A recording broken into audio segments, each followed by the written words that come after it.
நிறைய பேர் இந்த இன்ஜினியரிங்லாம் படிச்சுட்டு இருப்பீங்க பார்த்தீங்களா, பிஇல அவங்களோட உங்கள் படிப்பெல்லாம் நீங்கள் கண்டினியூ பண்ணுவீங்க. பாதியில் விடுபட்டு போனவங்க, அரியர் வச்சவங்க எல்லாமே என்ன ஆகும்னா, இனிமேல் நல்ல விஷயங்கள்லாம் நடந்து படிப்பில் முன்னேற்றம் ஏற்பட்டு உங்களுக்கான அந்தஸ்து எல்லாமே கிடைக்க பெறுங்க.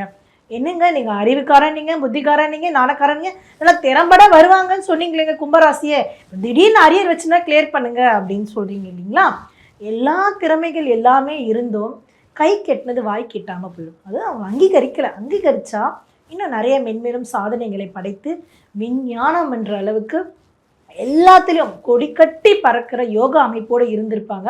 அவங்களுக்கான நேரங்கள் சரியில்லாதனால ஒரு வாழ்க்கையை வாழ்ந்திருப்பாங்க. இனிமேல் வாழப்போகிற காலங்கள் யோகங்களில் கஜகேசரி யோகம் கூட இவங்களை நம்ம பெருமையாக சொல்லலாம். அவங்கள புரிஞ்சிக்கிற காலம், நேரமும் அவகாசம் எல்லாம் அப்படியே வந்துக்கிட்டே இருக்குது. ஒரு வருடங்கள் ஏற ஏற ஏற ஏற வாழ்க்கை தரம் ஏறிக்கொண்டே இருக்கும். என்னடா எங்களுக்கு நீங்கள் சொல்லல வயது தான் ஏறுது, எங்கள் வாழ்க்கை தரம் ஏறுது அப்படிலாம் நீங்கள் சொல்லி புலம்பலாம். நல்ல ஒரு முன்னேற்றமும் மாற்றமும் உங்களுக்கு நாட்கள் ஆக ஆக ஆக கடந்து ஒரு நிம்மதியான ஒரு வாழ்க்கையை வாழ்வீங்க.